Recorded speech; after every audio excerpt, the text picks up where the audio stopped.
It was 5:14 in the morning when I woke up. That's how it is when you get old. Sleep is like something stolen from you that you can never get back. Today is my 74th birthday. I got out of bed as quietly as I could, afraid of waking someone, even though I'm the only person in this house. My husband, Walter, has been gone for 20 years, and my son, Kevin, got married and moved out a decade ago. This old 800-square-foot house is so quiet, you can hear the dust settle. In the kitchen, I made myself a simple bowl of soup for my birthday. As the water boiled, my heart rose and fell with the bubbles. I remember when Kevin was little, every year on my birthday, he'd use his allowance to buy me a small cake. He'd stick crooked candles in it and sing happy birthday in his tiny voice. Life was so hard back then. His father had just passed away, and the survivors' benefits from the mill were pitifully small. I worked 2 jobs to raise him. But whenever I saw his smiling face, none of the hardship seemed to matter. Once the soup was ready, I carried the bowl into the living room and stopped in front of the old wooden dresser. In the top drawer was an old photo album. I wiped my hands and carefully took it out. The plastic film over the photos had yellowed, but the pictures inside were still clear. There was Kevin at his elementary school graduation, standing next to me in an ill-fitting suit, grinning from ear to ear. In middle school, he won 3rd place in a math competition and shyly held up the certificate for me to take a picture. On the day of his high school graduation, he was a head taller than me, but still wrapped his arm around my shoulders like a little boy. I gently caressed the photos, my fingertips leaving faint smudges on the glass frames. We were so happy then. He said he would get into a good college, find a good job, and give me a good life. He did it too. He got into a top state university, landed a job at a multinational corporation, and married a girl from the city. It's just that his idea of a good life was different from mine. My phone suddenly buzzed, interrupting my thoughts. It was a text from the local clinic, reminding me to pick up my test results next week. I glanced at the old grandfather clock on the wall. It was already 9:30. Kevin had said he would bring his wife and son over to celebrate my birthday today. Why hadn't I heard anything?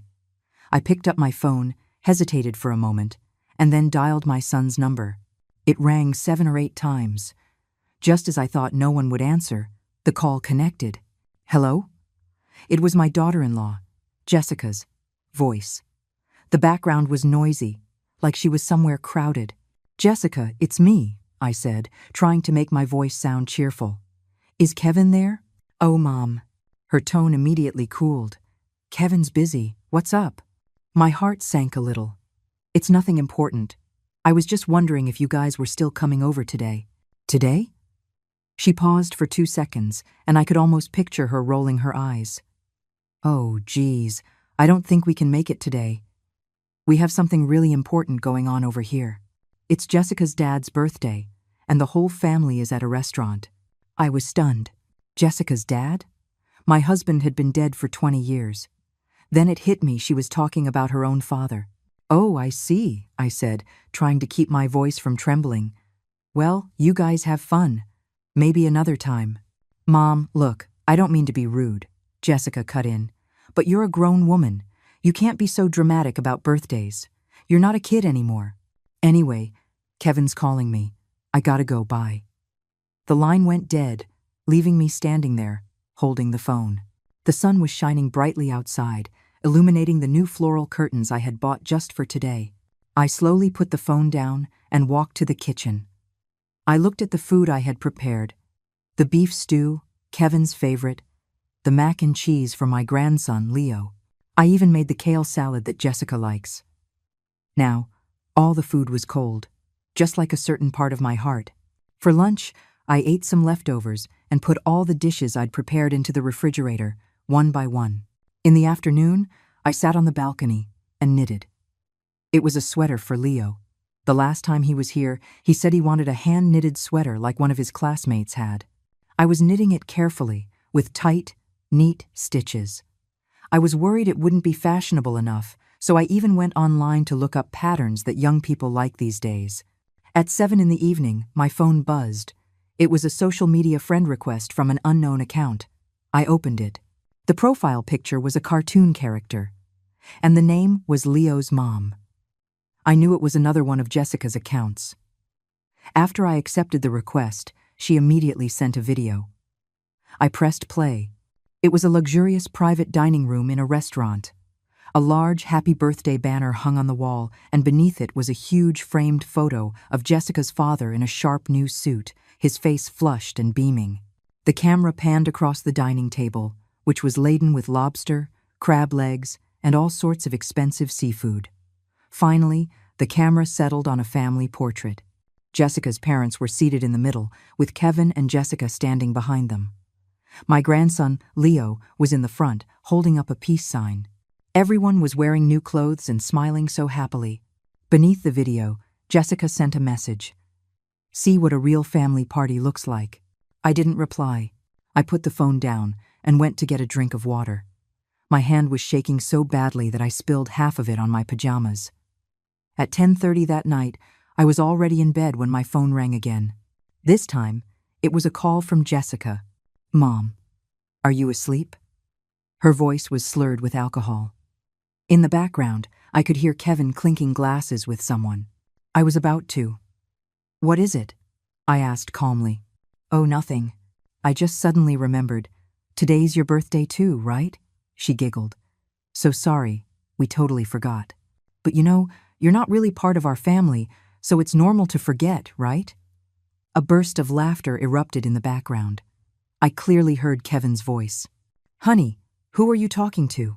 Come on, Dad's about to cut the cake." "Did you hear that?" Jessica said triumphantly. "We're cutting the cake now.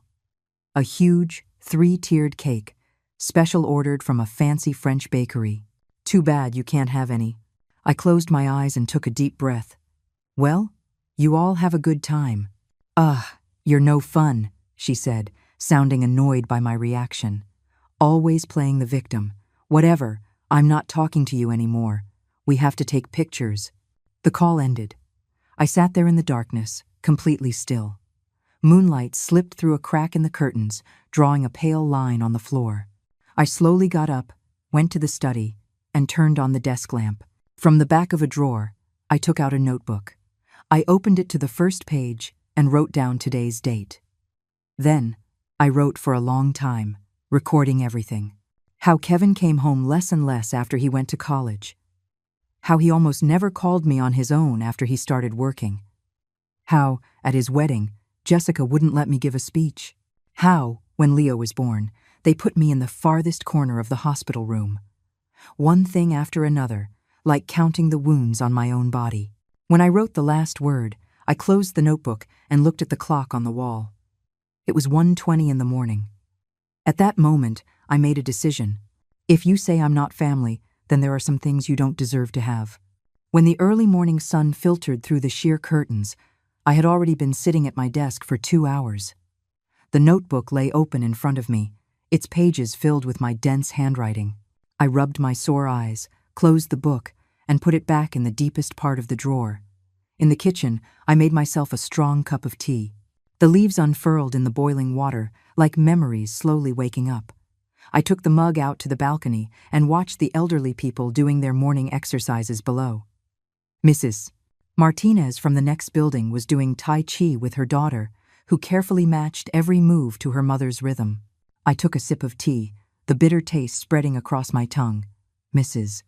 Martinez's husband passed away even earlier than my Walter, but her daughter gave up a high-paying job in another state to come back and be with her mother. Every time I ran into her at the market, Mrs. Martinez would complain that her daughter wasn't ambitious, but the smile lines around her eyes couldn't hide her pride. The mug suddenly felt too hot. I set it down and went back inside. The old phone book was lying on the coffee table. I flipped to the K's, and my finger stopped on a name, Catherine Wallace. We used to be colleagues at the mill and took night classes together. Later, she passed the bar and now works at a law firm in the city. Come to think of it, we hadn't spoken in nearly 10 years. The phone rang for a long time before it was picked up. "Hello, Wallace and Associates." It was a young woman's voice. "I'd like to speak with Catherine Wallace.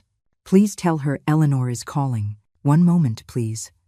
While I waited, I walked over to the full-length mirror and smoothed my hair. The woman in the mirror had graying hair and drooping eyes, but there was a sharp glint in them that didn't belong to someone in their 70s. "Eleanor? Is that really you?" Catherine's voice was raspier than I remembered, but her brisk, no-nonsense tone hadn't changed a bit. "It's me, old friend." My own voice sounded deliberately light. "It's been a long time. Must be 10 years. How have you been? Are you doing okay?" Her concern sounded genuine. We chatted for a few minutes before I got to the point. "Catherine, I have a legal matter I'd like to discuss with you. Would you have time to meet?" There was a short pause on the other end. "I have an opening this afternoon at 3. Can you come to the office? I'll text you the address." After hanging up, I started gathering the documents I needed: the deed to the house, bank statements, insurance policies. I placed them one by one into an old leather bag. My hand paused as I held the bank statement. The number on it was quite a bit larger than I remembered. I had hardly spent any money over the years. My pension and the rent from the spare room just kept accumulating, always thinking that one day it would be for my grandson. At 2:30 in the afternoon, I changed into a navy blue dress. It was my nicest piece of clothing, one I only wore for holidays. Standing in front of the mirror, I hesitated for a moment, then took out the pearl necklace from my drawer and put it on. It was the last birthday gift Walter had given me. He had said that when I turned 70, he would buy me an even better one. It's a shame he never made it to that day. Wallace & Associates was located in a sleek, high-rise downtown. As the elevator ascended, my ears popped from the change in pressure, just like my anxious heart at that moment. "Eleanor." Catherine walked quickly toward me from down the hall. She had put on some weight, had a stylish short haircut, and a tailored suit that radiated professional confidence. We shared a brief hug.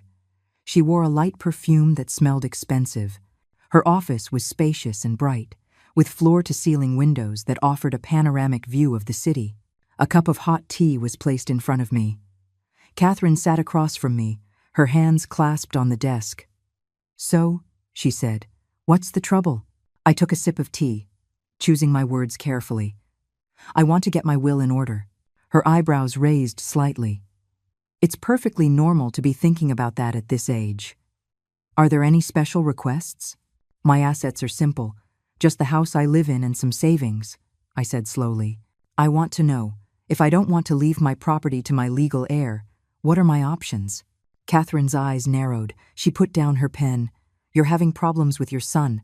I gave a bitter smile, but didn't answer directly. "I just want to understand the legal possibilities.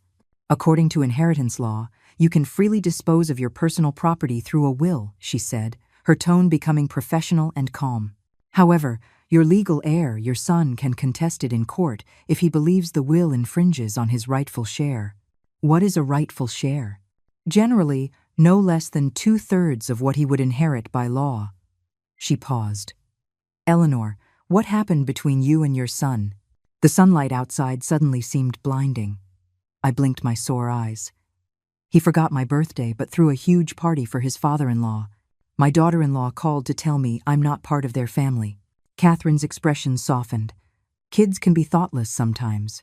"It's not thoughtlessness," I interrupted. "It's a complete lack of caring. Catherine, do you have any idea how hard it was for me to raise Kevin on my own? He was only 8 when his father died. The survivor's benefits from the mill were barely enough. I worked at the mill during the day, took night classes, and washed other people's clothes on weekends just so he could eat well, dress well, and go to a good school." My voice began to tremble. I quickly took a sip of tea to steady myself. "The year he went to college, I sold my wedding ring to pay his tuition.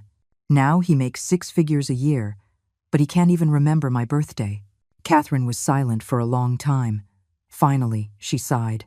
"If you've really decided not to leave him your assets, you could consider donating them to a charity. Or you could set up a family trust with specific conditions he has to meet to receive the funds. Is there any way to make sure he gets absolutely nothing?" "There is," she said, looking at me meaningfully, "but it requires some special arrangements. Are you sure you want to go down that road?" I didn't answer immediately. Instead, I took the house deed out of my bag and pushed it across the table to her. "How much is this house worth right now?" She gave it a rough estimate. "An 800-square-foot house in a great school district in this older part of town. At least 300,000. And your savings? Around $120,000. Catherine let out a low whistle. Well, look at you, a secret millionaire. She paused. Are you really willing to not leave a single penny of that to your son? Willing? I laughed, a sound sharper than I intended. I was willing to give him my life, but he's not willing to give me a shred of his attention. Our conversation lasted until early evening. Catherine gave me several options and advised me to go home and think them over carefully. As I was leaving, she suddenly asked, Eleanor, you're not planning on doing anything foolish, are you? I patted her hand. Don't worry, I haven't seen how this ends yet. It was already dark when I got home. I didn't turn on the lights, using the glow from the streetlights outside to start tidying up the house. Starting in the bedroom, I pulled out every drawer, carefully examining the contents. Most of it was just odds and ends.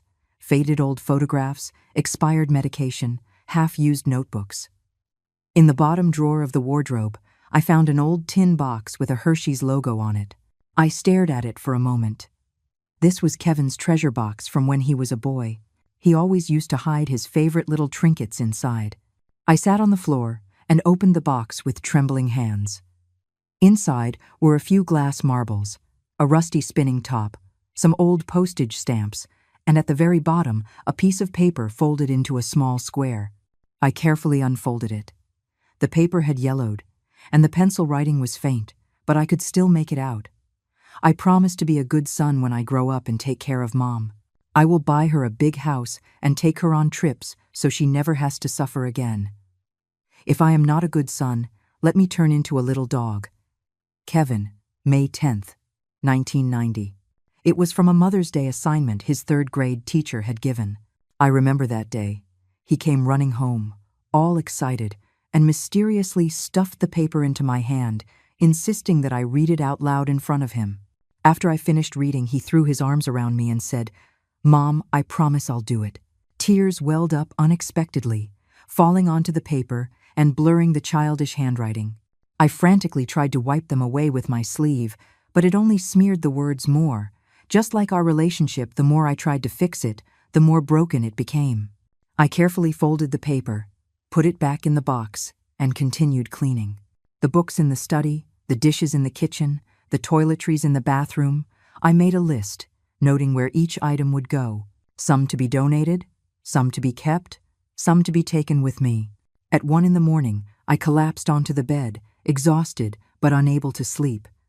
The sound of a car passing by occasionally broke the silence, like time itself driving away.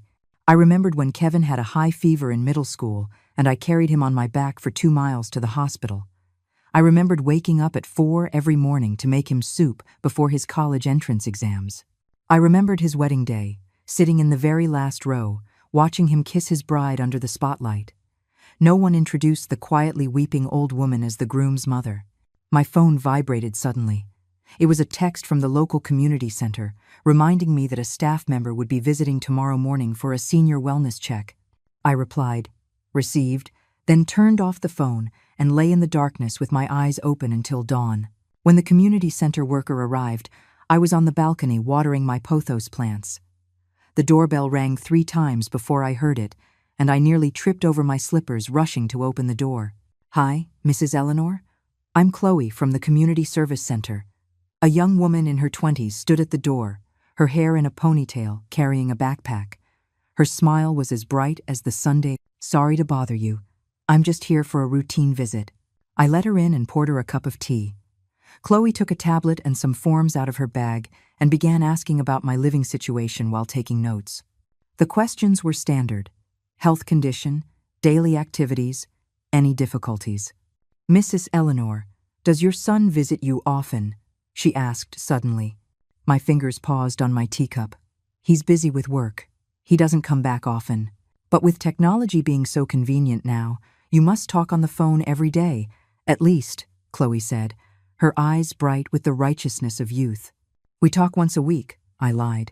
She seemed to sense something but didn't press the issue, instead asking about my health. I told her that apart from some joint pain, I was in good health. That's great, she said with a smile. Our community's senior center has just opened new classes. We have calligraphy, painting, and even a choir. Are you interested? I was about to refuse, but then something occurred to me. Do you have any legal lectures? We do. Once a month. The next one is, she checked her notes, next Wednesday at 2 in the afternoon.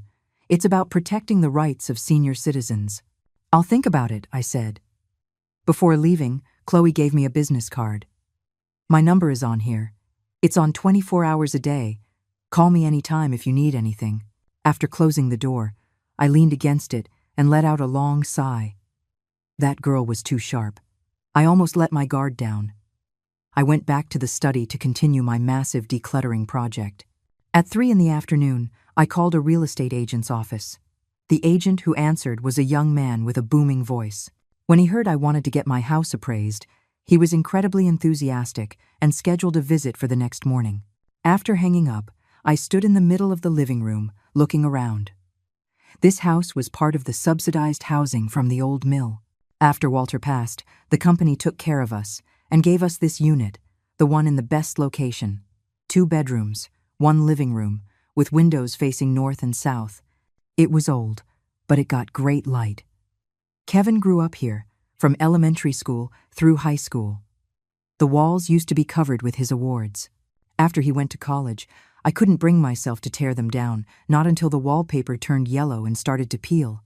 The next day, the agent, Mike, arrived right on time. He was dressed in a crisp suit, holding a laser measure and various other tools, sniffing around the house like an energetic hound. "Ma'am, you've kept this place in great shape," he said admiringly.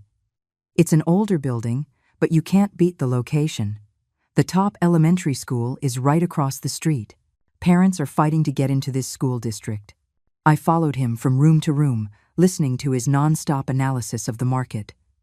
Finally, he gave me a number. Around $350,000. "If you're looking for a quick sale, $320,000 should move it fast," he added. I told him I needed to think about it. He left his card and went on his way. As soon as the door closed, I called Catherine and asked her to come over that evening to talk things over. At 7 that night, Catherine arrived with a bag of fruit. We had a simple dinner, then sat in the living room to discuss business. "You've really decided to sell the house?" she asked seriously. I nodded. "The sooner, the better. Then where will you live?" "I've looked into it. There's a nice assisted living facility out in the suburbs. It's $5,000 a month, and the environment is very nice," I said calmly. "Besides, this house is too big for me anyway." Catherine sighed. "Eleanor, tell me honestly, what are you planning?" I stood up, went to the study, and brought back the old tin box. I handed her the yellowed promise note. After reading it, she looked at me with a complicated expression. "I want to test him," I said. "If I were really in trouble, what would he do?" "How do you plan to test him?" "Tomorrow, I'm going to pretend I've fallen and hurt myself, and then I'll call him." My voice was unnaturally calm. "We'll see how he reacts." Catherine took my hand. "Don't be too hard on yourself." "There's nothing left that can hurt me more," I said with a bitter smile. The next morning at 10 o'clock, I put my plan into action. First, I moved the coffee table aside and placed a soft cushion on the floor. Then, I slowly lay down. Taking a deep breath, I dialed my son's number. "Mom?" He sounded surprised. The background was noisy, like he was at the office. "Kevin." I made my voice sound weak. I fell. It hurts so much. I don't think I can get up." "What? What happened?" he said, his voice rising. "Where did you fall? Is it serious?" "The living room. I was trying to get some water. To my leg. It really hurts." "Stay there. I'm on my way." He hung up. I lay on the cushion, staring at a crack in the ceiling. The crack looked like an upside-down tree, its branches spreading out in all directions. 20 minutes later, I heard a key in the lock. Thank goodness I hadn't changed it yet. "Mom?" Kevin rushed in, his suit impeccable but his tie crooked. When he saw me on the floor, he hurried over and knelt down. "How are you? Can you move?" "Help me up," I said, holding out my hand. He helped me to the sofa, his expression concerned but his eyes darting around. "Should we go to the hospital?" "Let me just rest for a minute," I said, rubbing my knee. "I think I just twisted it." How could you be so careless? He pulled out his phone and checked the time. I have a really important meeting this afternoon. My heart sank. You go on to work. I'll be fine. Are you sure you don't need to go to the hospital? He asked again, visibly relieved. I'm sure. You go. He stood up and straightened his tie. Okay, I'm heading out then. Call me if you need anything. He walked to the door, then turned back. Oh, by the way, Jessica said she'd bring Leo to see you this weekend. The door closed. I sat on the sofa, motionless. The result of this test was even crueler than I had imagined. He couldn't even wait for me to pretend to feel better before he rushed to leave. I slowly walked back to the bedroom, took out my notebook, and recorded the day's results. That weekend, Jessica did indeed bring my grandson. To my surprise, Kevin came along too. They brought a bag of fruit. As soon as Leo walked in, he started whining for an iPad. Grandma's house doesn't have an iPad, I said. This place sucks. It doesn't even have an iPad, the 10-year-old boy pouted, his face full of disdain. Jessica laughed awkwardly. Mom, he's just a kid, don't mind him. I poured them tea and asked Kevin about work. He answered distractedly, his eyes glued to his phone. Jessica, meanwhile, was looking all around the room, her gaze sweeping over the furniture and appliances as if she were appraising their value. Mom, this house must be worth a lot of money now, right? She finally got to the point. I'm not sure.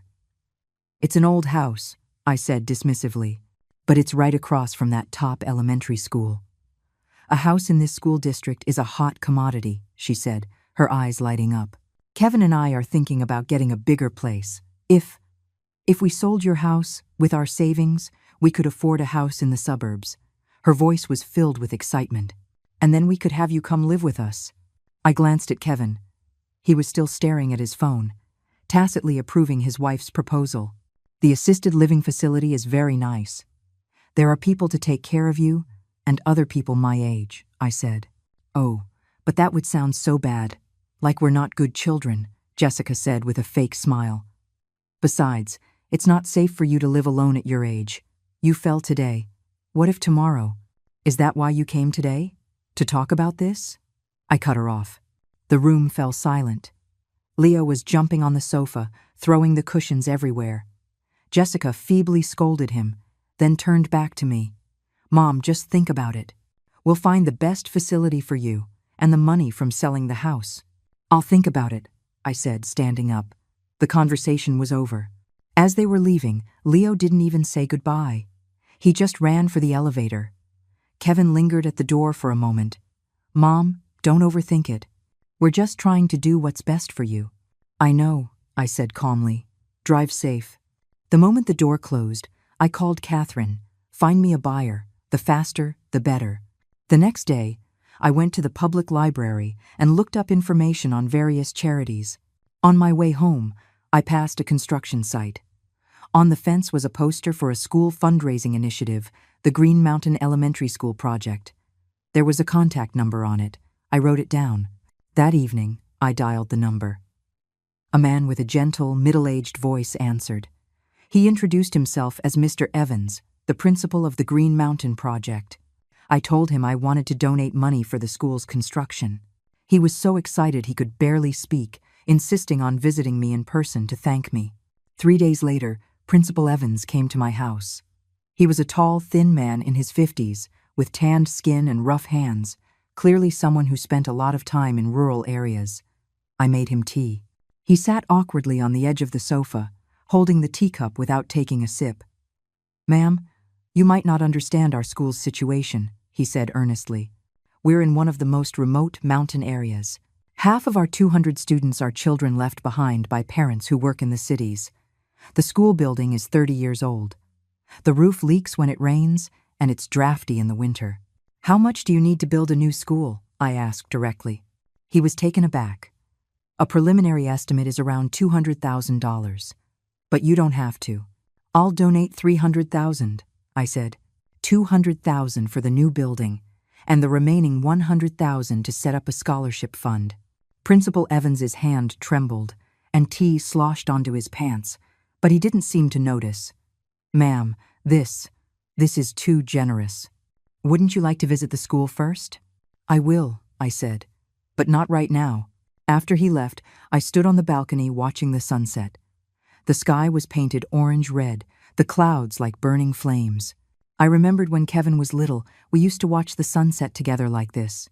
He would point at the sky and say, "Mom, when I grow up, I'll take you to see the sunset all over the world." Now he was grown up, and I was still right here. On Monday morning, I called my son. "Mom," he said, his voice tinged with surprise, probably because I rarely called him. "Kevin, I've been thinking, and I've decided to draw up a will." I paused deliberately. "Are you free this weekend? I'd like to have a family meeting to discuss it." There was a silence of a few seconds on the other end. "Why all of a sudden? Are you not feeling well?" "No, I just think it's time to get things in order," I said in a light tone. "You, Jessica, and Leo should all come." Okay, I'll arrange it." His voice suddenly became warm. "Mom, don't worry about a thing. You're in great health. You'll live to be 100. I hung up and let out a cold laugh. The power of money was truly amazing. It could turn a son, who was indifferent to his mother, into an attentive caregiver in an instant. Over the next few days, my phone was suddenly busy. Jessica called almost every day to check on me, even offering to take me shopping for new clothes. Kevin, for the first time in ages, sent good morning texts every day and said he wanted to buy me a new smartphone. On Friday evening, the doorbell rang. I opened it to find Jessica and Leo standing there, their hands full of shopping bags. "Mom, we came to see you," she said, beaming. "Leo, say hi to Grandma." "Hi, Grandma," the boy mumbled reluctantly, his eyes fixed on the game console in his hands. I let them in. Jessica immediately got busy, arranging the takeout food she'd brought on plates and pulling a wool sweater out of a bag. "Mom, try this on. See if it fits." I played along, trying it on, and saying I liked it. She was as happy as a child. Then she took out various health supplements, chattering on about their benefits. Leo wandered around the house and finally stopped at the study. "Grandma, can I play games on this computer?" "No, it's very old," I said. "Ugh, what a piece of junk," he muttered, pursing his lips. "Dad said he's going to buy you a new one. You should throw this old thing out." Jessica awkwardly scolded her son. "How can you talk to your grandma like that?" Then she turned to me. "Mom, kids don't know what they're saying." "It's all right," I smiled. "Leo, come here. Grandma has something to show you." I led my grandson to the study and took the tin box out of the drawer. Leo leaned in curiously. "What's this?" "Your dad's treasures from when he was a little boy." I opened the box and took out the yellowed paper. "Look, this is something your dad wrote when he was 10. The boy frowned as he read it, a look of disdain on his face. "That's so lame. Turn into a little dog? That's hilarious." "Leo," Jessica snapped. She snatched the paper, glanced at it quickly, and her face changed. "Mom, he's just a kid. He doesn't understand." "I understand," Leo suddenly said loudly. "Mom said that when Grandma dies, the house will be ours, and then I can buy whatever I want." The room fell deathly silent. Jessica's face turned red, then white. Her lips trembled, but she couldn't say a word. I looked at her calmly, slowly took the paper back from her hand, and carefully placed it back in the box. "Is dinner ready?" I asked, as if nothing had happened. Dinner was eaten in an awkward silence. Leo wolfed down his food and ran off to watch TV. Jessica kept trying to make small talk, attempting to ease the tension. As she was leaving, she suddenly offered to help me clean up the house. "No, thank you. I like to do it myself," I declined. "Mom, you're getting older. Let us younger ones do these things," she insisted, her eyes scanning the room. "Where do you keep your important documents?" "The deed, bank statements. You need to keep them safe. They're in a safe deposit box at the bank." I lied without batting an eye. She was clearly disappointed. After a few more pleasantries, she left with her son. The moment the door closed, I sent a text to Catherine. "Tomorrow morning at 9. Bring the contracts to my house." The next morning, Catherine arrived as scheduled. We carefully reviewed the donation agreement and the property transfer deed. After confirming everything was in order, I signed my name. "Are you sure you don't want to leave a little something for yourself?" Catherine asked with concern. The assisted living facility's fees aren't cheap. I have $50,000 left in savings. That's enough for a long time, I said. Besides, my pension is over $400 a month. She shook her head. I still think you're being too impulsive. Catherine, do you know what my biggest regret in life is? I looked out the window. It was spoiling Kevin. After his father died, I poured all my love and energy into him, terrified he would suffer even a little. And what was the result? He turned into a selfish person, devoid of basic human decency. Catherine sighed and didn't try to persuade me further. In the afternoon, Chloe from the community center paid a surprise visit, saying it was a routine checkup. She brought a schedule of activities from the senior center and enthusiastically invited me to join. Mrs. Eleanor, you don't look so well, she noted with her sharp eyes. Have you been sleeping poorly? A little insomnia. It's nothing, I said with a forced smile. Has your son been to see you lately? He's coming tomorrow, I said. A family meeting. Chloe seemed to want to say something, but in the end, she just handed me a brochure. This is our new calligraphy class. Mr. Arthur teaches it. He's a member of the State Arts Council, you know. I glanced through it, about to decline, when I saw a photograph. An elderly man with white hair was writing, his profile resolute, his gaze focused. For some reason, I was drawn to the picture. How old is this Mr. Arthur? I asked. 65. A retired teacher, Chloe said, her eyes lighting up. He writes beautifully, and he's very witty. All the old ladies in the class adore him. I smiled. I might check it out when I have time. After Chloe left, I started preparing for the next day's family meeting. I printed out a few fake asset lists, deliberately writing one less zero on the savings amount and understating the property value. Then I placed these documents, along with a fake will I had prepared long ago, in a folder and locked it in my study drawer, leaving the key in a conspicuous place. That night, I tossed and turned, unable to sleep. Moonlight filtered through the curtains, casting a silver line on the floor. I got up, went to the study, opened my computer, and began to write a long letter. It wasn't a will or an indictment, but a reflection on my life. I started from the day Walter died, wrote about Kevin's upbringing, and how I had spoiled him step by step. At dawn, I rubbed my sore neck, saved the document, encrypted it, and hid the file. Then, I took a shower, changed into clean clothes, and prepared to face the carefully orchestrated family meeting. The doorbell rang at exactly 10 in the morning. I took a deep breath, composed my expression, and went to open the door. To my surprise, besides my son's family, there was an unexpected guest, Jessica's father. The same man who had just celebrated his birthday at a 5-star hotel. Dad insisted on coming along. Jessica explained in a low voice, an awkward smile on her face. Her father swaggered in, looked around, and clicked his tongue twice. Nice place. A bit old, though. I suppressed my annoyance and invited them to sit down. As soon as he entered, Leo started clamoring to play on the computer. I pointed to the study, and he immediately dashed in. Kevin looked a little uncomfortable, his gaze shifting, while Jessica was unusually enthusiastic, busying herself with pouring tea as soon as she sat down. So, I hear you're writing a will, Jessica's father said, getting straight to the point. If you ask me, it's about time. At your age, you could go at any moment, and then think of all the paperwork. Dad! Jessica shot him a look, then turned to me. Mom, don't mind him. My dad's just very direct. It's fine, I said calmly. Since everyone is here, I'll be direct too. I got up and went to the study to get the folder, deliberately leaving the drawer unlocked.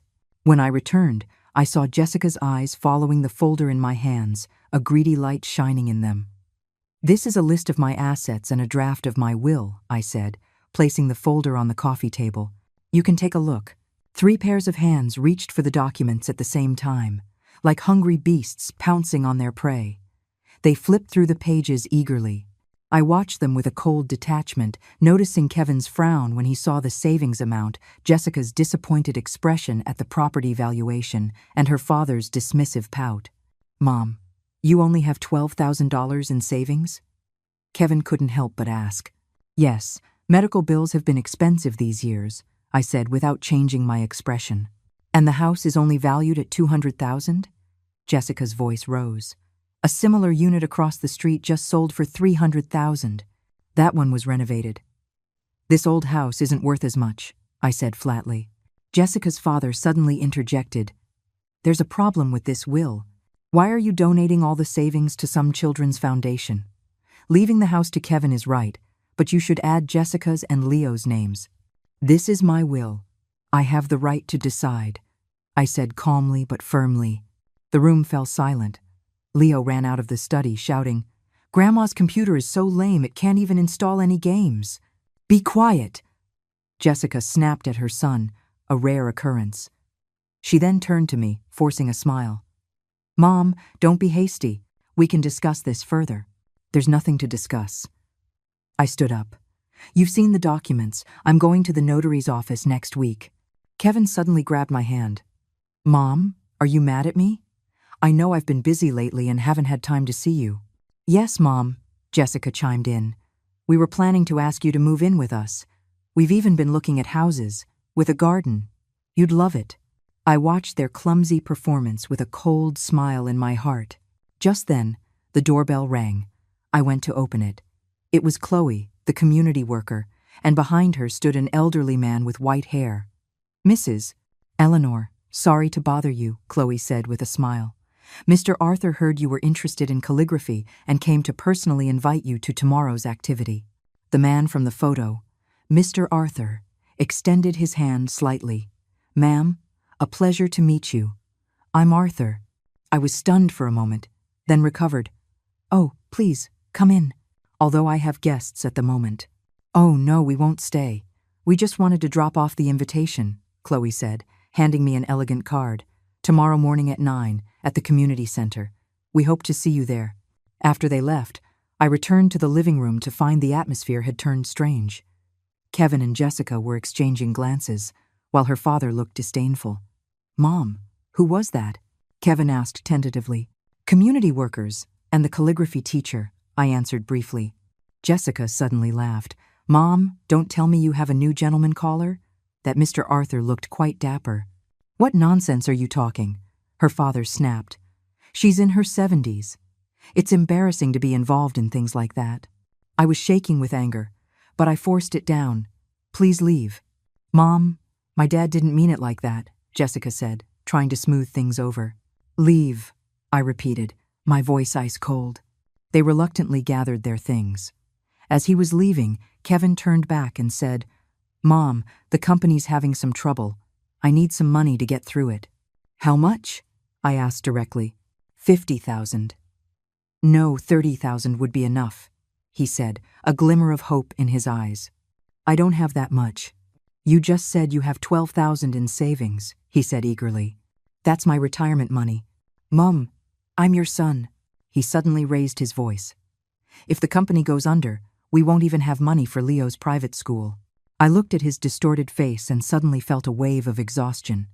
I'll give you an answer next week. They finally left. I closed the door and collapsed onto the sofa, feeling dizzy. My phone rang. It was a text from Catherine. All done. The deed has been transferred, and the donation has been wired. I replied, Thank you. Proceed as planned next week. Putting the phone down, I went out to the balcony and took a deep breath. The early summer breeze carried the scent of flowers. A few old men were playing chess in the shade of a tree below, and children were playing on the playground.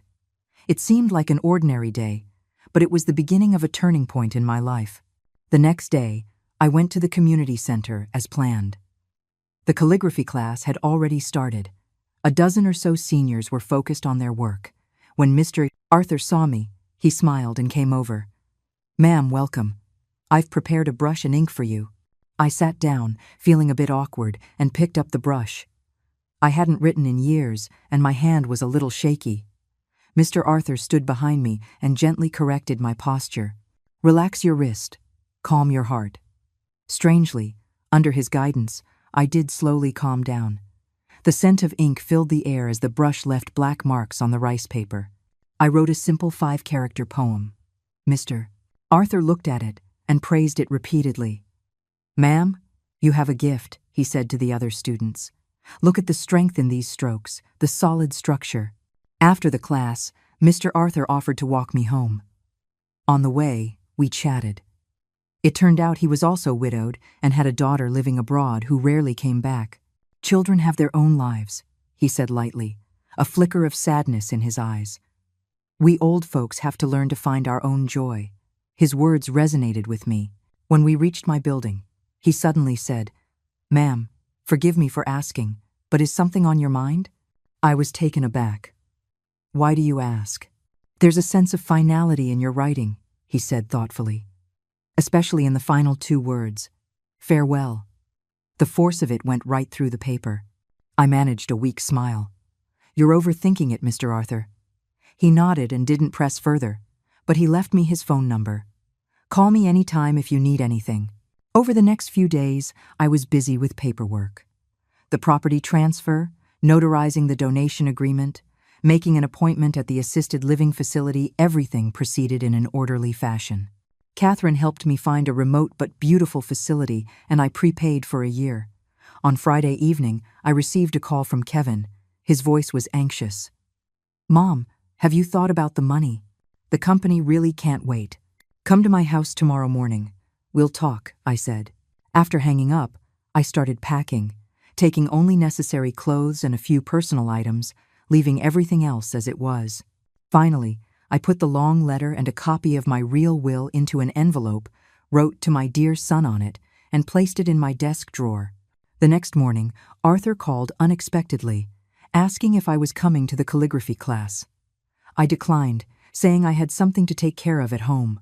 He seemed to hear something in my voice and paused before saying, "Ma'am, whatever you decide to do, please remember that there are people who care about you." His words made my eyes sting. I hastily thanked him and hung up. At 10 o'clock, Kevin arrived alone. He looked haggard, his suit wrinkled, his eyes bloodshot. "Mom, the money?" he asked eagerly as soon as he walked in. I gestured for him to sit down, then took out an envelope. "Here's 5,000. It's all I can give you." He took the envelope, felt its thinness, and his face immediately changed. "This is it? It's all I have. What about the house?" He suddenly raised his voice. "Mortgage the house. The bank will lend at least 200,000. "The house is not to be touched," I said calmly. "Why not?" He shot to his feet, his face contorted. "I'm your son. Everything you have is mine. What right do you have to refuse me?" Watching his hysterical outburst, I suddenly felt a sense of release.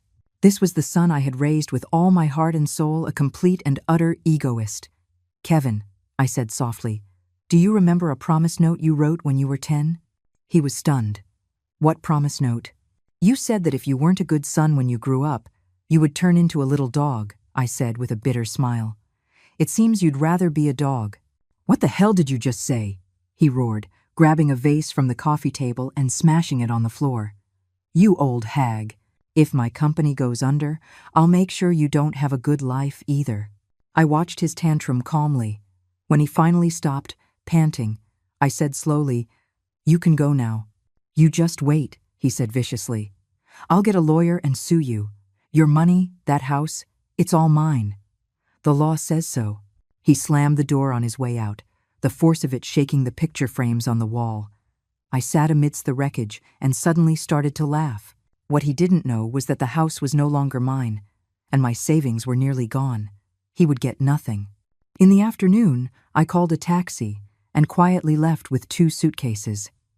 The assisted living facility was at the foot of a mountain on the outskirts of the city, a quiet and peaceful place far from the noise. My room was on the 2nd floor, with a window overlooking a small grove of trees. After settling in, I sent a text to Catherine. "Checked in. Proceed as planned." That night, lying in bed, I listened to the unfamiliar sound of the wind blowing through the unfamiliar trees. I suddenly remembered what Arthur had said. "Whatever you decide to do, please remember that there are people who care about you." In the darkness, I took out my phone, hesitated for a moment, and then dialed his number. The mornings at the assisted living facility came exceptionally early. At 5 o'clock, the birds in the woods outside my window would begin to sing, their crisp calls piercing through the thin curtains and waking me from a light sleep. I slowly sat up, rubbing my sore lower back. The bed here was firmer than the one at home, and after 3 days, I still wasn't used to it. After washing up, I made a cup of tea and sat on the small balcony to watch the sunrise. The mountain mist slowly rose, shrouding the distant treetops in a thin veil. Such a view should have been calming, but a dull ache in my chest had persisted for a week. I took out my phone and looked at the text Chloe had sent yesterday. "Mrs. Eleanor, your test results are in. A few indicators are abnormal. The doctor recommends a follow-up as soon as possible." Below it was the number for Dr. Evans at the community clinic. I hesitated for a moment, then dialed the number. Dr. Evans was very warm and said he had an opening at 10 this morning and could go over the report with me in detail. After hanging up, I checked the time. 3 hours to go. I took out the notebook I had brought with me and continued writing the long letter to my son. "Kevin, when you were 10, you had the chicken pox and a fever of 104 degrees. The doctor said if I had brought you in any later, it could have caused encephalitis. It was pouring rain that day, and no taxi would go to the suburbs. I carried you on my back for 2 miles. As I wrote this, my hand began to tremble. Not because the memory was painful, but because my right hand suddenly wouldn't cooperate. I tried to make a fist, but my fingers wouldn't close completely. This had been happening more frequently lately. At first, it was just occasional numbness, but now, sometimes my whole hand felt like it didn't belong to me. At 9:30, I called a taxi to the community clinic. Dr. Evans was a man in his early 40s, with gold-rimmed glasses and a gentle way of speaking, but his eyes were sharp. He carefully reviewed my test report, his brow furrowing deeper and deeper. "Mrs. Eleanor," he said, pushing his glasses up, "your white blood cell count is abnormally high, and your liver function indicators are not optimistic. I recommend you go to a major hospital for a more detailed examination." "What could it be specifically?" I asked directly. He hesitated. "It's hard to say.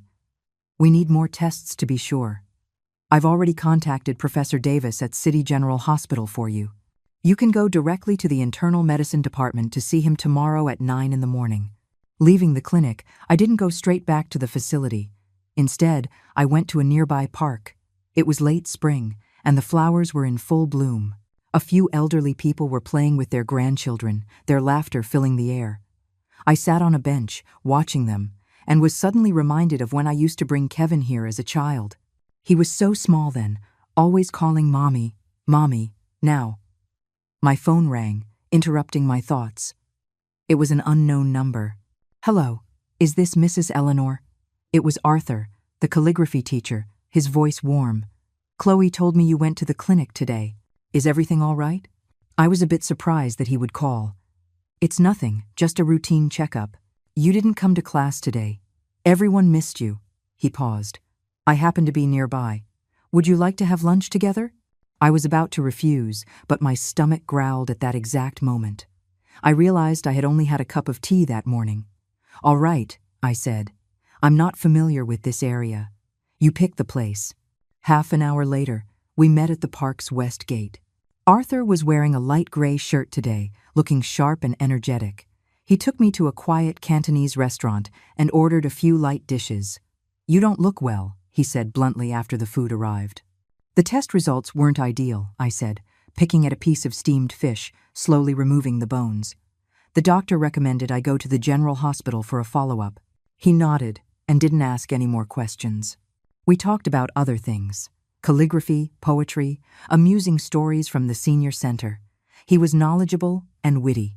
Before I knew it, I had finished a whole bowl of rice, the best appetite I'd had in days. After lunch, he insisted on taking me back to the facility.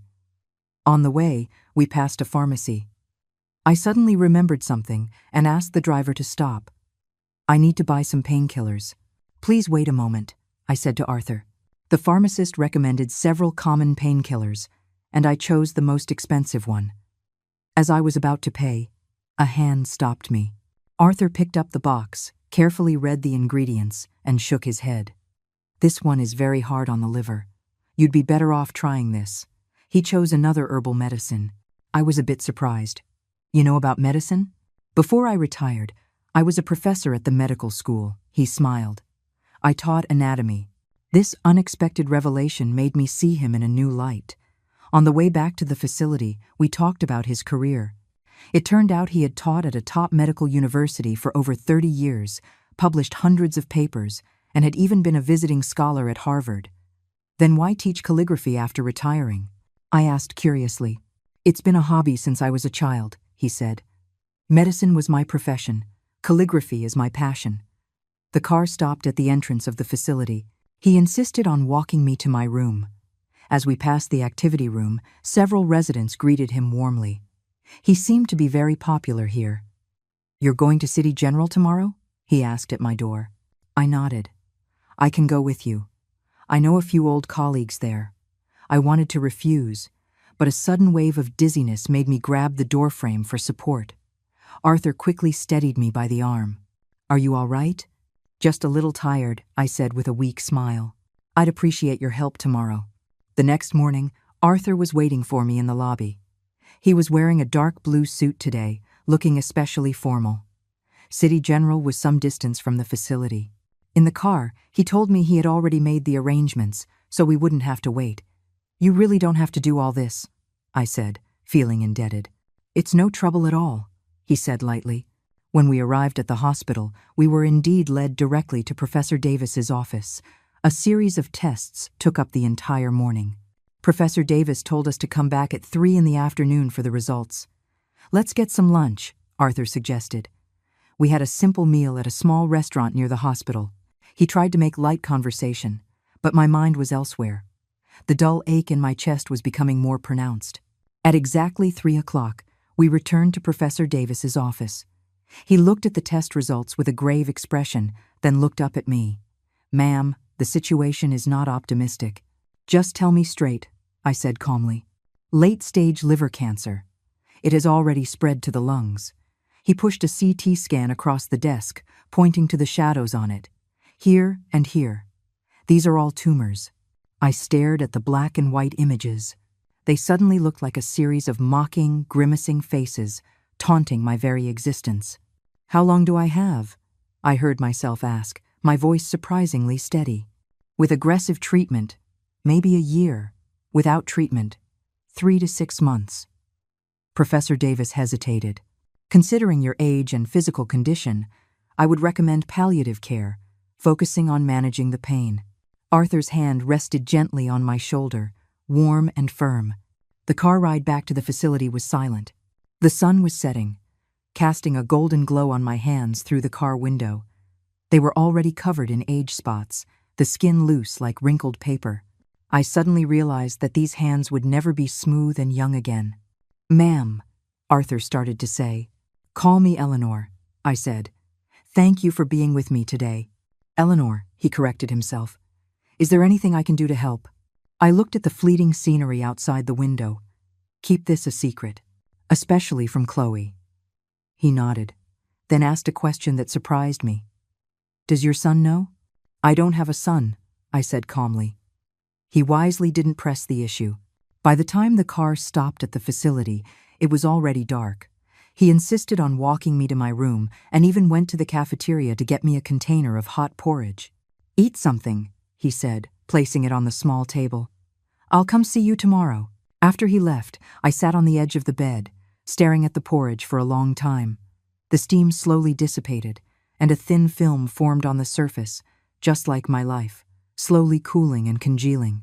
I took out my phone and called Catherine. Catherine, I don't have much time, I said directly. Late-stage liver cancer. 6 months at most. There was a silence of a few seconds on the other end. Should I inform Kevin? No, I said, my voice firm. Speed things up. I'm afraid I won't make it.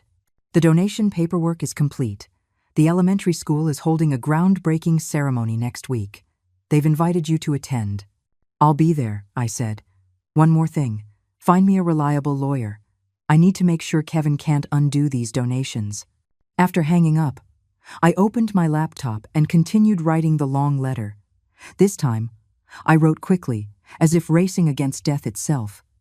Halfway through, a sharp pain radiated from my chest to my back. I curled up in bed, cold sweat soaking my pajamas. I fumbled for the painkillers Arthur had recommended. Half an hour later, the pain slowly subsided. The next morning, the doorbell rang. I thought it was the meal service, but when I opened the door, it was Arthur, holding a thermal container. "Morning," he smiled. "I made a medicinal porridge.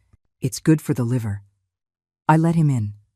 He expertly set out a bowl and spoon and took out several bottles from his bag. "I prepared these herbal remedies last night. They have fewer side effects than Western medicine." "You don't have to do this," I said, at a loss for words. "Call me Arthur," he said, handing me a bowl of porridge. "Eat it while it's hot." The porridge was fragrant, with some herbs I didn't recognize, but it wasn't bitter. He sat on the small sofa, watching me eat every bite. "How are you feeling today?" he asked. "Much better," I told a small lie. He nodded, then took a stack of papers from his briefcase. "I looked up some literature. Although your illness is advanced, there are some alternative therapies that can alleviate the symptoms." I looked through the papers, which were covered in dense medical terminology interspersed with his handwritten notes. This man I had only known for a few days was going to such lengths for me. "Why are you helping me?" I couldn't help but ask. He thought for a moment.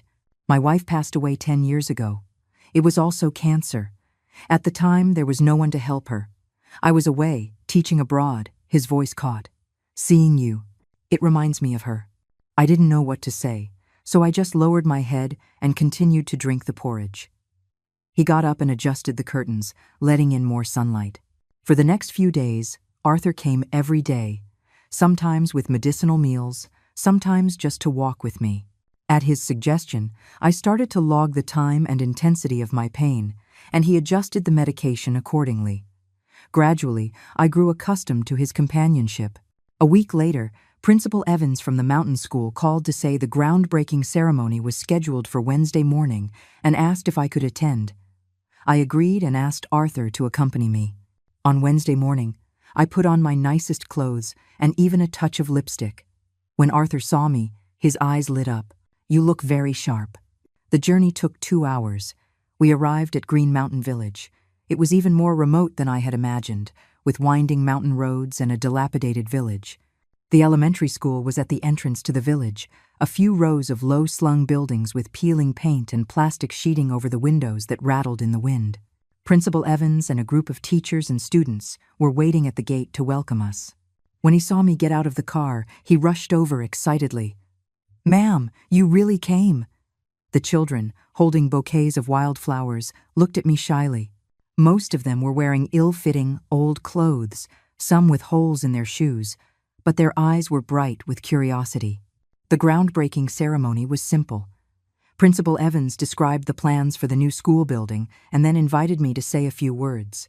Standing on the makeshift stage, looking at the young faces below, I suddenly choked up. "I'm just an ordinary old woman," I said, trying to keep my voice from trembling, "but I know that education can change your destiny. I hope this new school will give you a better place to learn." I couldn't continue. A little girl came onto the stage, tied a red scarf around my neck, and gave me a shy hug.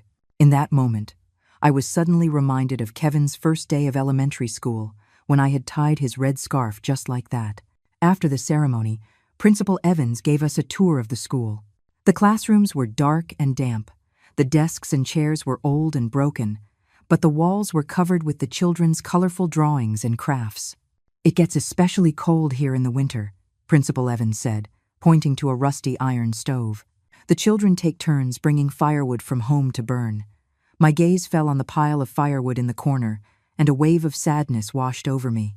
Some of these children probably didn't even get enough to eat, yet they persisted in coming to school. Meanwhile, my grandson, who had everything, was so dismissive of his education. "When will the new school be finished?" I asked. "If all goes well, it will be ready in 3 months," Principal Evans said gratefully. "Thanks to your donation, the children will finally have decent classrooms." Before we left, the children lined up and each gave me a handmade thank you card. On the rough paper, they had written, "Thank you, Grandma Eleanor," in crooked handwriting, some even drawing hearts and little flowers. I carefully placed the cards in my bag, treating them like treasures. On the way back, I leaned against the car window, exhausted. Arthur thoughtfully turned up the heat. "Tired?" "It was worth it," I said softly. He seemed to want to say something, but in the end, he just gently patted my hand. Halfway through the drive, my phone rang. It was an unknown number. Hello? Mom? It was Kevin's voice, furious. Where are you? Why is no one home? My heart tightened. Is something wrong? Of course something's wrong, he practically shouted. I just checked with the county records office. You transferred the house to some stupid elementary school. Are you crazy? That's my house.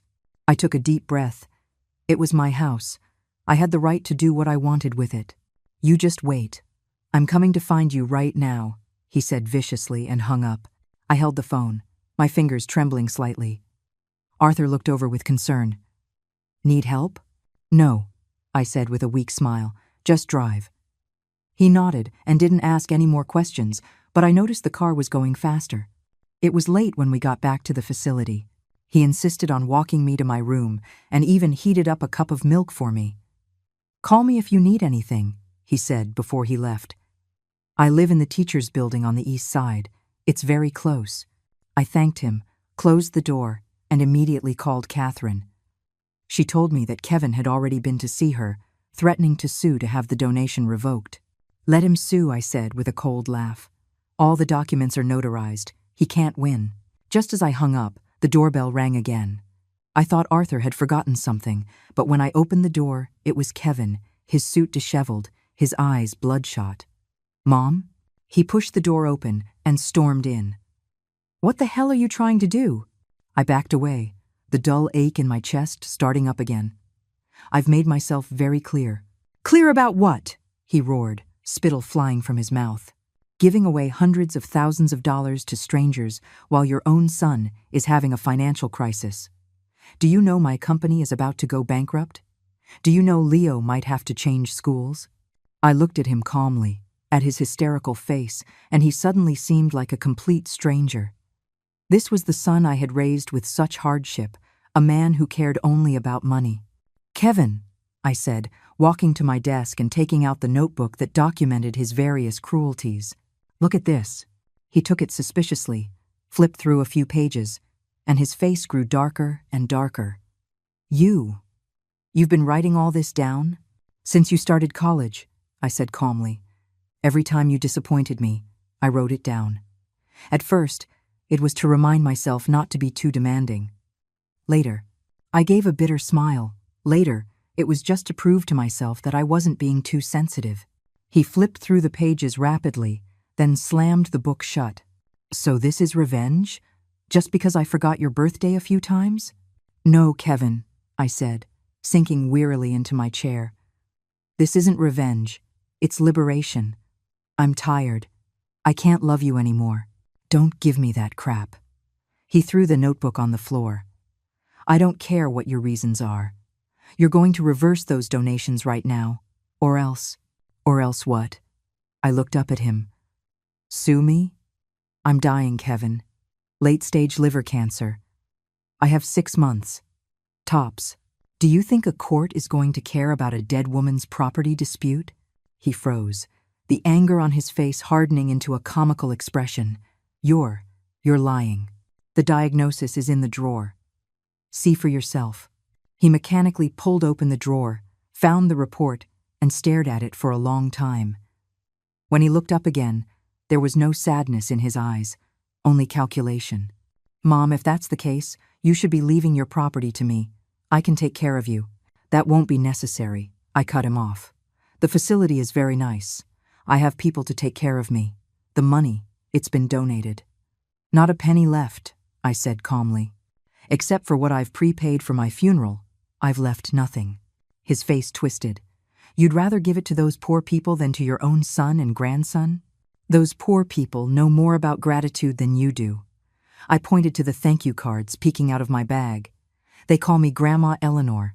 And you, how long has it been since you've called me Mom? We were at a stalemate, the air thick with hatred. Finally, he let out a cold laugh. Fine. That's fine. Since you don't consider me your son, I don't have a mother. When you die, don't expect me to come and collect your body. He slammed the door, the force of it shaking the picture frame on the wall. I slowly sank to the floor, the pain in my chest so intense I could barely breathe. I fumbled for a painkiller and curled up on the bed, waiting for it to take effect. I don't know how much time passed before the doorbell rang again. I thought it was Kevin. Come back. I managed to drag myself up and open the door, only to see Arthur standing there, holding a food container. I figured you didn't have dinner. His words trailed off. Eleanor, what happened? Only then did I realize my pajamas were soaked with cold sweat and my face must have looked terrible. He helped me to a chair without a word and took a stethoscope out of his medical bag. Don't bother, I said weakly. It's an old problem. He insisted on listening to my heart and lungs, took my blood pressure, and then poured me a glass of warm water. Take your medicine. I obediently swallowed the pills he handed me. Soon, the pain began to ease. He heated up the porridge and fed it to me, spoonful by spoonful, like a father caring for a child. Your son was here? He asked softly. I nodded, not wanting to talk about it. He didn't press, just quietly cleared the dishes and sat by my bed with me. Arthur, I said suddenly, could you do me a favor? Anything. Find me a publisher. I want to publish a book. He was a little surprised. What kind of book? My memoir. I pointed to my laptop. I'm halfway through. I need to finish the rest quickly. He nodded gravely. I have a former student who works in publishing. I'll contact him tomorrow. He stayed very late that night. Before he left, he hesitated, then leaned down and gave me a gentle hug. Get some rest. I'll see you tomorrow. The hug was warm and restrained, but it made my eyes well up. How long had it been since someone had held me like that? After Walter died, I had never felt such warmth again. The morning sunlight streamed through the crack in the curtains, casting a golden line on the floor. I stared at the line of light for a long time, remembering my mother used to say that sunlight has a shape, we just usually can't see it. The doorbell rang. I slowly got up to open it. It was Arthur, holding a thermal container, a gentle smile on his face. Morning, he said. I made some yam porridge. It's good for the stomach. I let him in. He expertly set out a bowl and spoon and took a small bottle out of his bag. This is reishi mushroom spore powder. It has some anti-cancer properties. And I drank the porridge in small sips while he opened my laptop to check the draft I had written last night. This is very good, he said earnestly. Simple, but powerful. I contacted my student. He's very interested and wants to schedule a meeting next week to discuss it. I nodded and continued with my porridge. My appetite had been getting worse these days, but the medicinal meals Arthur brought always helped me eat a little more. How are you feeling today? He asked. All right, I said, putting down the bowl. My right hand is just a little numb. He immediately took out his blood pressure cuff, measured my pressure, and checked my pupils. It's probably a side effect of the medication. I'll adjust the formula. Just as he was speaking, the doorbell rang again. Arthur went to open it, and I heard Chloe's cheerful voice. Mr. Arthur. Chloe, Arthur said, a bit surprised. What brings you here? I came to see Mrs. Eleanor. I heard her son was here yesterday. I quickly spoke up. Chloe, come on in. Chloe entered and saw us having breakfast, her eyes wide. Mrs. Eleanor, you and Mr. Arthur. Mr. Arthur is my calligraphy teacher, I said calmly, and also a doctor. He's helping me with my health. Chloe nodded, looking skeptical, then took a folder out of her bag. The community center is updating its senior files. I need you to fill out a few forms. She sat down and began to explain the forms, and I filled them out mechanically. When I got to the emergency contact section, I hesitated. Should I put your son's name here? Chloe asked. No, I said calmly. Put Mr. Arthur's name. Chloe and Arthur both looked up at me at the same time. I pretended not to notice their surprise and continued filling out the other information. After finishing the forms, Chloe hesitated. Mrs. Eleanor, your son came to the community center yesterday looking for you. He seemed very angry. He was looking in the wrong place, I said flatly. Chloe tactfully didn't press the issue, packed up the forms, and prepared to leave. Arthur walked her to the door, and they spoke in low voices for a few moments. What did she ask you? I asked when Arthur came back. Just about your health, he said dismissively. I told her you were doing fine. I smiled, not bothering to call his bluff. Chloe was a smart girl. She must have figured something out. Over the next few days, I devoted all my energy to writing my memoir. Arthur came to see me every day, bringing food and medicine, and sometimes helping me edit the manuscript. At his suggestion, I added some medical details to make the story more compelling. On Thursday afternoon, Catherine paid a surprise visit, her face grave. "Kevin filed a lawsuit," she said directly. "He's asking the court to declare you mentally incompetent and revoke the donations." I let out a cold laugh. "What evidence does he have?" "He found 2 doctors to issue a psychiatric evaluation report," Catherine said with concern. "They're from small clinics, but don't worry." Arthur suddenly interjected. "I'm a retired professor from the medical school, and I'm registered with the Judicial Appraisal Center. I can perform a mental evaluation for Eleanor." Catherine's eyes lit up. "That's wonderful. Professor Arthur's reputation will be more than enough to counteract the testimony of those 2 doctors." They discussed the legal details while I walked to the window and looked out at the woods. Sunlight filtered through the leaves, casting dappled shadows on the ground. When the wind blew, the patches of light shimmered like ripples on water. Life is so fragile, just like these fleeting shadows. "Eleanor?" Catherine called to me. "The hearing is next Monday. Can you be there?" "Yes," I said, turning around. "I want to see just how far my son is willing to go." After Catherine left, Arthur stayed to help me prepare for the lawsuit. We gathered all my medical records, financial documents, and the notebook detailing Kevin's cruelties. "Do we have to submit all of this to the court?" he asked hesitantly. "Everything," I said firmly. "Let everyone see how a mother was pushed to this point by her own son." Oh. That evening, Arthur contacted the editor from the publishing house. The editor was very interested after hearing about the manuscript and scheduled a meeting to sign the contract next week. "This could be a bestseller," Arthur said after hanging up. "All the royalties will be donated to the mountain school," I said without hesitation. He looked at me, his expression complex.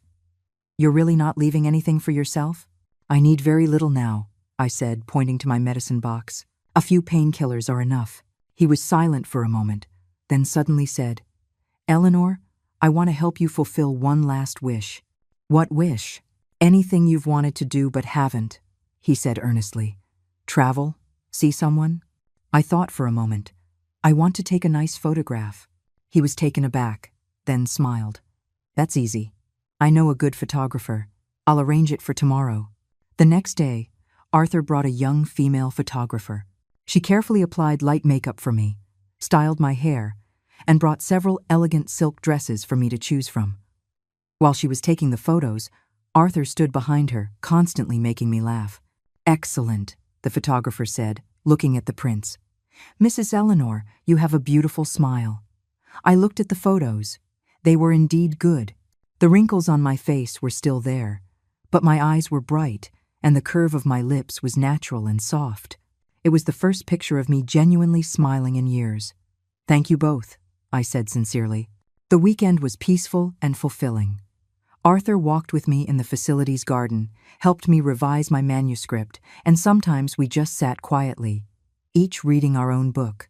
His companionship reminded me of the days when Walter was still alive, peaceful, and warm. On Monday morning, Arthur came to pick me up, wearing a formal dark suit. The courthouse was downtown, about a half-hour drive.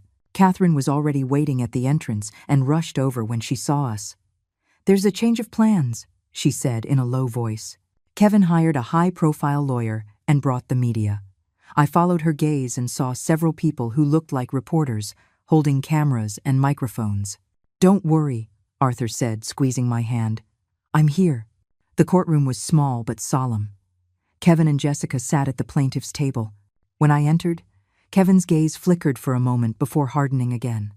Jessica just stared at me, the hatred in her eyes almost tangible.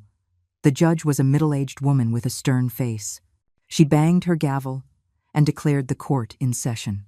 Kevin's lawyer spoke first, claiming I was old and confused and had been manipulated into making unreasonable financial decisions that harmed the rights of my legal heir. He presented 2 psychiatric evaluation reports, stating that I suffered from mild senile dementia. When it was our turn, Catherine first refuted the other side's claims, emphasizing that I was of sound mind and that my financial decisions were legal and valid. Then, She called Arthur to the stand as an expert witness. Arthur walked calmly to the witness stand, presented his credentials and the mental evaluation report he had prepared for me. "Mrs. Eleanor's mental state is completely normal," he said firmly. "Her cognitive functions are superior to those of her peers, and there are no signs of dementia." The opposing lawyer tried to question his conclusions, but Arthur refuted each point with a litany of professional terms. In the end, the judge had to cut off the other lawyer's badgering and accept Arthur's testimony. Next, Catherine requested to play a video. On the screen, the children of Green Mountain Elementary, holding flowers, said in unison, "Thank you, Grandma Eleanor." Then, Principal Evans spoke, describing how the new school building had improved the children's learning environment. After the video, Catherine stood up. "Your Honor, my client, Mrs. Eleanor, donated her life savings to a poor mountain school out of a sense of charity. The plaintiff, Mr. Kevin, who has a 6-figure salary, is trying to take away his mother's retirement funds. It is clear who is right and who is wrong." A murmur went through the courtroom. Kevin shot to his feet. "That's my money. He had no right to just give it away." The judge banged her gavel. "The plaintiff will control himself." Just then, the back door of the courtroom was pushed open, and a small figure ran in. It was Leo. He was wearing his school uniform, panting, and ran straight to me. "Grandma!" Everyone was stunned. Leo took a piggy bank out of his backpack and stuffed it into my hands. This is for your treatment. I've been saving for a long time." I took the heavy piggy bank with trembling hands, tears streaming down my face uncontrollably. Leo turned to face the judge, his voice young but firm. "Your Honor, please don't let my dad take my grandma's money. Grandma's sick. She needs the money for treatment." The courtroom was silent. I saw Kevin's face turn deathly pale, while Jessica grabbed her son and hissed something at him. The judge thought for a moment, then banged her gavel. "Given the sufficient evidence, this court rules that Mrs. Eleanor is of sound mind and her disposition of property is legal and valid. The plaintiff's request is denied. Court is adjourned." Kevin rushed toward me, trying to say something, but was blocked by the bailiffs. The reporters swarmed us, their cameras and microphones pointed at us. Arthur and Catherine shielded me and quickly led me out of the courtroom. Chloe managed to get Leo out in time as well. Back at the facility, I collapsed onto the bed, exhausted. Arthur poured me a cup of hot tea and sat by my side. "How did Leo get there?" I asked. "Chloe told him," Arthur said. "That kid is very smart. He overheard his parents talking about faking your mental evaluation and ran away from school." I caressed the piggy bank, a mix of emotions swirling inside me. A picture of Leo was taped to it, smiling sweetly. I opened it. It was full of coins, and there was a note inside. "For Grandma's treatment." "I misjudged that child," I said softly. "He's better than his parents." Arthur nodded. "The child is good at heart. He was just led astray by his parents." That evening, Chloe brought Leo to see me. The boy ran to me as soon as he entered and threw his arms around me. "Grandma, does it hurt?" "It doesn't hurt. Now that I see you, it doesn't hurt at all," I said, stroking his hair. "Thank you for today." Leo looked up, his eyes red. "Grandma, Dad, and Mom, they said they were going to send you to a mental hospital. I overheard them." My heart lurched. "Don't be afraid," Arthur reassured him. "With Grandpa Arthur and Aunt Chloe here, they can't do that." Chloe confirmed Leo's story. It turned out that Kevin and Jessica had indeed planned to forcibly commit me to a mental hospital after I lost the case, and then, as my legal guardians, revoke the donations. "That's just evil," Arthur said, clenching his fists. "What will happen to Leo now?" I asked with concern. "I've applied for temporary guardianship," Chloe said. "As a community worker, I'm qualified to intervene when parents are unfit to raise their child." End of. Leo fell asleep in my arms, his face still streaked with tears. I gently patted his back, just as I had done with Kevin so many years ago. "I want to change my will," I said suddenly. Arthur and Catherine exchanged a look. "What do you want to add?" "Set up a trust fund," I said, looking at the sleeping Leo. "When he turns 18, he can use this money for college." Catherine nodded. "A wise decision." That night, Leo slept on the sofa in my room. Watching his peaceful, sleeping face, I suddenly felt that perhaps my life still had some meaning. At least I could help this child walk a better path. 3 days after the trial ended, my condition suddenly worsened. In the middle of the night, a sharp pain woke me from my sleep. Cold sweat instantly soaked my pajamas. I fumbled for my painkillers but found that my right hand was completely unresponsive. I managed to dial Arthur's number with my left hand, but after saying just one word, "Help," I lost consciousness. When I woke up again, I was in the hospital. A white ceiling, the smell of disinfectant, and an IV needle in my arm. Arthur was sitting by my bed, his eyes bloodshot, clearly having been up all night. "You're awake," he said, leaning in immediately. "How do you feel?" "Pain," I said weakly. He adjusted the IV drip, adding a painkiller. "It'll be better in a moment." Only then did I notice there were other people in the room. Chloe and Leo were sitting in a corner. Leo's eyes were red, as if he had been crying. "Grandma?" he cried, running over as soon as he saw me awake. "Please don't die." I managed a weak smile. "Grandma's fine." Chloe came over and stroked Leo's head. "Mrs. Eleanor, the doctor says you need to be hospitalized for a few days for observation. Leo will stay with me. Don't worry." I nodded gratefully. Arthur told me I had been unconscious for over 10 hours. My liver function was severely compromised, and I needed systematic treatment. "How much longer?" I asked softly. He was silent for a moment. "A few weeks, maybe a month." Surprisingly, I felt no fear, only a sense of relief. The suffering was finally coming to an end. All the grudges and resentments would dissipate with my passing. "I want to see Kevin," I said suddenly. Arthur frowned. "Are you sure?" "One last time." He sighed and went out to make a call. Chloe took Leo to the cafeteria, leaving me alone with the beeping machines. Half an hour later, Arthur returned, his expression grim. He refuses to come. He said he doesn't have time to play along with his drama queen mother. I closed my eyes as a single tear rolled down my cheek. Was this how it was going to end? Dying alone in a hospital, with my only son unwilling to even see me one last time. "Eleanor," Arthur said, taking my hand. "I'm here." I opened my eyes and saw his resolute gaze. Suddenly, I didn't feel so alone. In the afternoon, the doctor came to do his rounds. He said my condition was stable for now but could deteriorate at any moment. Arthur stayed by my side, not leaving even for meals, which Chloe brought in a container. As evening fell, the door to my room was pushed open. I thought it was Leo, but when I looked up, I saw a stranger in a suit. "Mrs. Eleanor?" he asked politely. "I'm David Chen, the general manager of Kevin's company." I was stunned. "What is it?" "I'm here on behalf of the company to see how you are," he said, putting down a fruit basket. "I also need to inform you that the company's board of directors has decided to terminate Kevin's employment." Arthur stood up. "Mr. Chen, the patient needs to rest." "I understand, Mr. Chen," Chen said with a nod. "But this is very important. Kevin embezzled company funds and forged contracts. He is under investigation for criminal activity. More seriously, his unfilial behavior towards his mother was exposed by the media, which has severely damaged the company's reputation." "The media?" I looked at Arthur in surprise. He coughed. "There were reporters outside the courthouse that day. I may have contacted one or two I knew." "Mr. Chen continued, "The board unanimously agreed that a man who can abandon his own mother is not to be trusted. We have already reported him to the police. Kevin should be under investigation as we speak." I didn't know what to say. On the one hand, I was ashamed of Kevin's actions. On the other, I felt a sad pity for his fate. "Thank you for letting me know," was all I could say. After Mr. Chen left, Arthur seemed a bit uneasy. Did I go too far?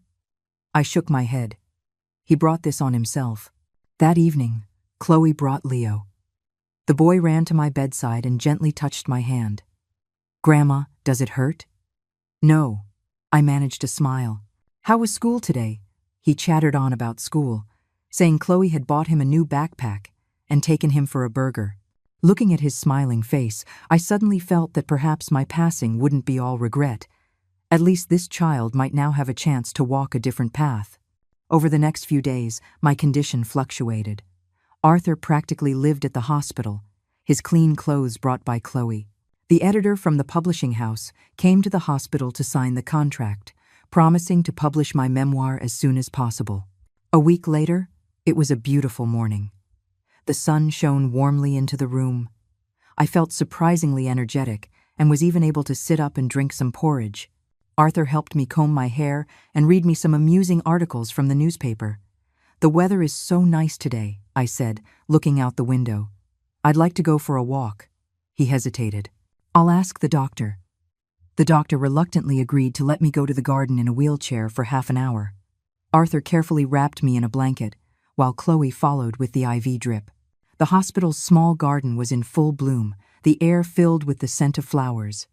Leo ran around excitedly, picked a small wildflower, and tucked it into my collar. "Grandma, it's pretty." "It's beautiful," I said, stroking his face. "Leo, Grandma has something for you." I took a key out of my pocket. "This is the key to Grandma's house. There's a tin box in the study drawer. It has things your dad wrote when he was a little boy. You can look at them when you're older." He took the key solemnly, as if accepting a sacred mission. "I'll keep it safe." After returning to my room, I began to feel tired. Arthur helped me lie down and adjusted the IV drip. Chloe took Leo home, saying they would be back tomorrow. "Arthur," I said softly after they left, "could you do me a favor? Anything. After I'm gone, please look after Leo. Don't let him become like his father." He squeezed my hand tightly. "I promise. And my funeral. Keep it simple. Scatter my ashes on the hill behind the Green Mountain Elementary School. I want to watch those children grow up." His eyes reddened. "I'll do as you say." Night fell. The only sound in the room was the beeping of the monitor. Arthur sat by my bed, holding my hand, and softly told me stories of his travels abroad when he was young. I gradually grew sleepy, my eyelids getting heavier and heavier. "Go to sleep," he said gently. "I'm here." I closed my eyes and drifted into darkness. In a daze, I dreamed I was young again. Kevin was just a toddler, laughing and running into my arms. The sun was so warm, the breeze so gentle. Everything was full of hope. Consciousness ebbed and flowed like the tide. Sometimes I could hear the sounds around me, feel the warmth of a hand holding mine. Other times, I was plunged into a boundless darkness where even time ceased to exist. When I became lucid again, the sunlight outside told me it was the next morning. Arthur was still sitting by my bed, but with 2 dark circles under his eyes, clearly from another sleepless night. Chloe and Leo stood at the foot of the bed. Leo's eyes were red, as if he had cried. "Grandma!" Leo cried, rushing over when he saw my eyes open. "You slept for so long." I smiled weakly, trying to lift my hand to touch his head, but my arm felt as heavy as lead. Arthur immediately adjusted the bed, allowing me to sit up slightly. "How do you feel?" he asked softly. "Thirsty." My voice was so hoarse it was barely audible. He helped me wet my lips and dabbed my dry, cracked mouth with a wet cotton swab. His gentle care reminded me of how I had cared for my own mother in her final days. The circle of life. How strange. "Leo," I managed to say, "Grandma has something for you." Chloe took an envelope out of her bag and handed it to me. I gestured for her to give it to Leo. "Don't open it until you're 18. Leo took the envelope solemnly, holding it tightly to his chest. "I'll keep it safe." And I looked at Arthur. He understood immediately. "The memoir has been typeset.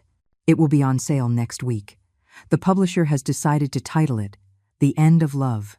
What do you think?" I nodded slightly. The title was fitting. My love had indeed reached its end, but perhaps it would begin again somewhere else. "Mrs. Eleanor." Chloe hesitated. "Kevin wants to see you." I froze, looking at Arthur. He nodded. "He was released on bail last night. He's been waiting downstairs.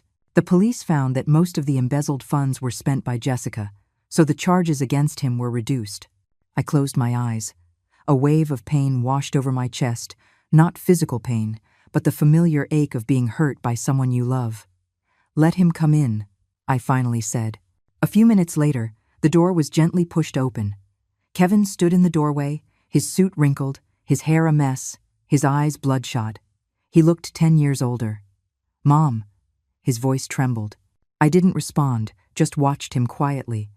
The son I had once loved with all my being now stood before me like a stranger. He slowly walked to my bedside and suddenly dropped to his knees. "Mom, I'm sorry." A tear fell to the floor, then another, and another.